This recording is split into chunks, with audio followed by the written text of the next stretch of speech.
নবান্নের পর কালীঘাটের বৈঠকও ভেস্তে গেল। বৈঠকে লাইভ স্ট্রিমিং এর দাবিতে অনড় জুনিয়র ডাক্তাররা। মঙ্গলবার থেকে টানা ধর্নায় জুনিয়র ডাক্তাররা 5 দফা দাবিতে অনড় আন্দোলনকারীরা।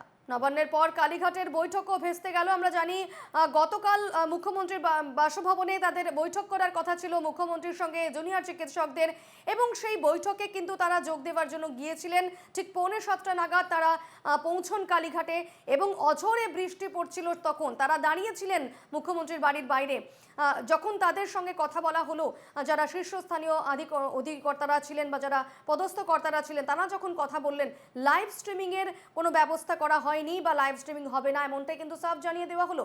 কিন্তু যে দাবিতে তারা অনড় রয়েছেন জুনিয়র চিকিৎসকরা, তাদের মন্তব্য, তাদের বক্তব্য লাইভ স্ট্রিমিং করতে হবে এই বৈঠকের।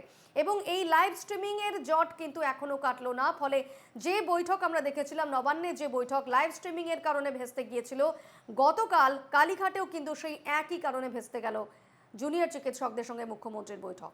গত 5 দিন ধরে অবস্থান করছেন, টানা অবস্থান করছেন মঙ্গলবার থেকে জুনিয়র চিকিৎসকরা, এবং তারা এই মুহূর্তেও স্বাস্থ্য ভবনে তাদের অবস্থান রয়েছে। তারা এখনও তাদের আন্দোলন জারি রেখেছেন এবং তাদের যে দাবি, তাদের যে 5 দফা দাবি দেওয়া রয়েছে, তারা চাইছিলেন সেই সমস্ত দাবি দাওয়াগুলো নিয়ে আলোচনা হোক।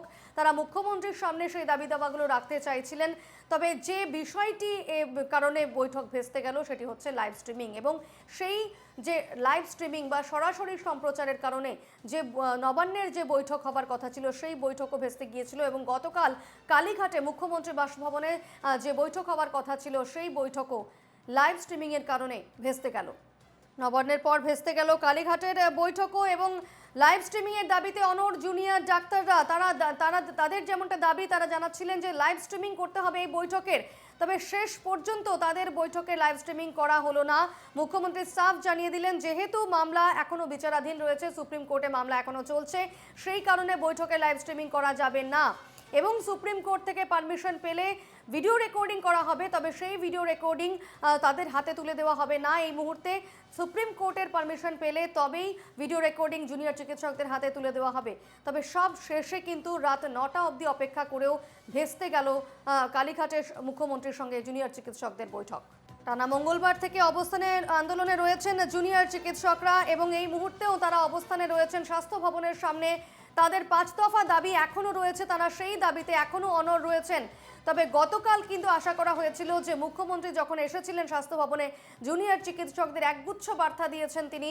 তারপরে কিন্তু কিছুটা আশার আলো জেগেছিল। জুনিয়র চিকিৎসকরা আশা করেছিলেন যে গতকাল হয়তো তাদের সেই যে জট, তাদের যে 5 দফা দাবি দাওয়া নিয়ে তারা যে অনড় রয়েছেন, সেই জট কোনোভাবে কাটবে এবং বৈঠক হবে। কিন্তু গতকালও কিন্তু লাইভ স্ট্রিমিংয়ের কারণে বৈঠক হলো না।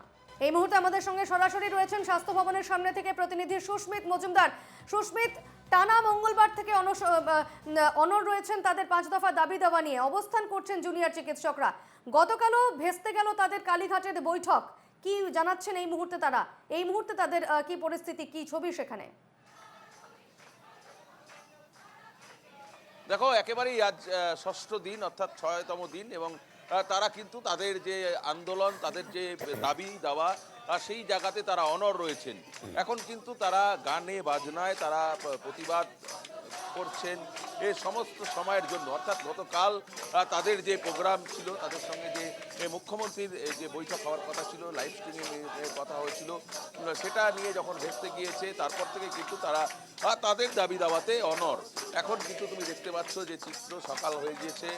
জুনিয়র ডাক্তাররা সঙ্গে কিন্তু অনেক সাধারণ মানুষ যারাও কিন্তু তাদের সঙ্গে পা মিলিয়েছেন, তাদের আন্দোলনে সামিল হয়েছেন, তারা কিন্তু প্রত্যেকেই গানে বাজনায় তারা কিন্তু প্রতিরোধ গড়ে তুলছেন। তার কারণ তাদের যে 5 দফা দাবি, সেই দাবির মধ্যে অন্যতম উল্লেখযোগ্য দাবি, যেটা মূল দাবি, এই যে তিলোত্তমা আর তার যে খুনি, তার যে ধর্ষক, তার কিন্তু শাস্তি চাই, তাকে খুঁজে বার করতে হবে। এবং কারণ, মোটিভটা কি, কেন তাকে খুন করা হলো, কেন তাকে ধর্ষণ করা হলো, এর কারণটাও কিন্তু বদলাতে হবে।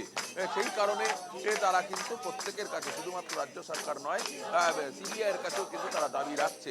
এবং রাজ্য সরকারের কাছে তাদের যে 5 দফা দাবি, সেই দাবি মানার জন্যই কিন্তু তারা এই মুহূর্তে এখনো পর্যন্ত স্বাস্থ্য ভবনের সামনে তারা আন্দোলন চালিয়ে যাচ্ছেন।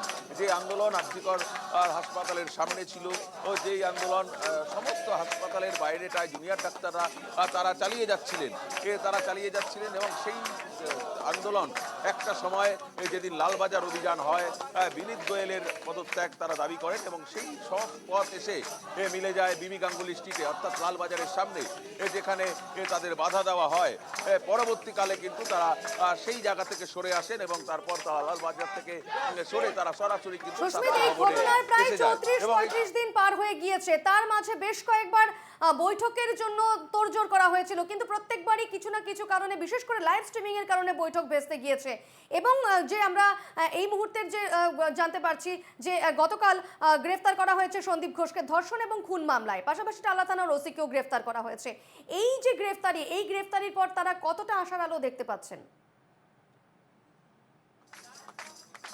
দেখো একেবারে এই যে গ্রেপ্তারি, সেই গ্রেপ্তারিকে তারা সাধুবাদ জানাচ্ছে, কিন্তু তাদের যে দাবি দাবা রয়েছে সেই দাবি দাবাতে কিন্তু তারা অনড় রয়েছে। তার কারণ এখনো পর্যন্ত তাদের যে 5 দফা দাবি, সেই 5 দফা দাবি কোনোটাই মানা হয়নি।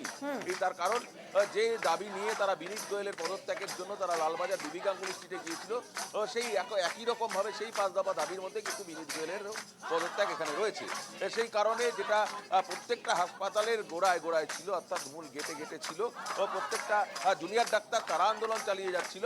আজ কিন্তু সব পথ এসে মিশে গেছে এই মানে স্বাস্থ্য ভবনের এই সামনেটায়, অর্থাৎ স্বাস্থ্য ভবনের সামনে সমস্ত হাসপাতালের যারা জুনিয়র ডাক্তার তারা কিন্তু এসে এখানে পৌঁছে গিয়েছেন এবং তারা আজকে 6ষ্ঠ দিন অর্থাৎ 6তম দিন, এবং আর একটা দিন গেলেই হয়তো সপ্তাহ ঘুরে যাবে এবং তারপর তারা এর পরে আন্দোলন আরো দীর্ঘায়িত করবেন, এমনটাই কিন্তু গতকাল রাতেই তারা জানিয়ে দিয়েছেন। বেশ, আমরা আবারও আসবো তোমার কাছে। আপাতত ধন্যবাদ সুস্মিত।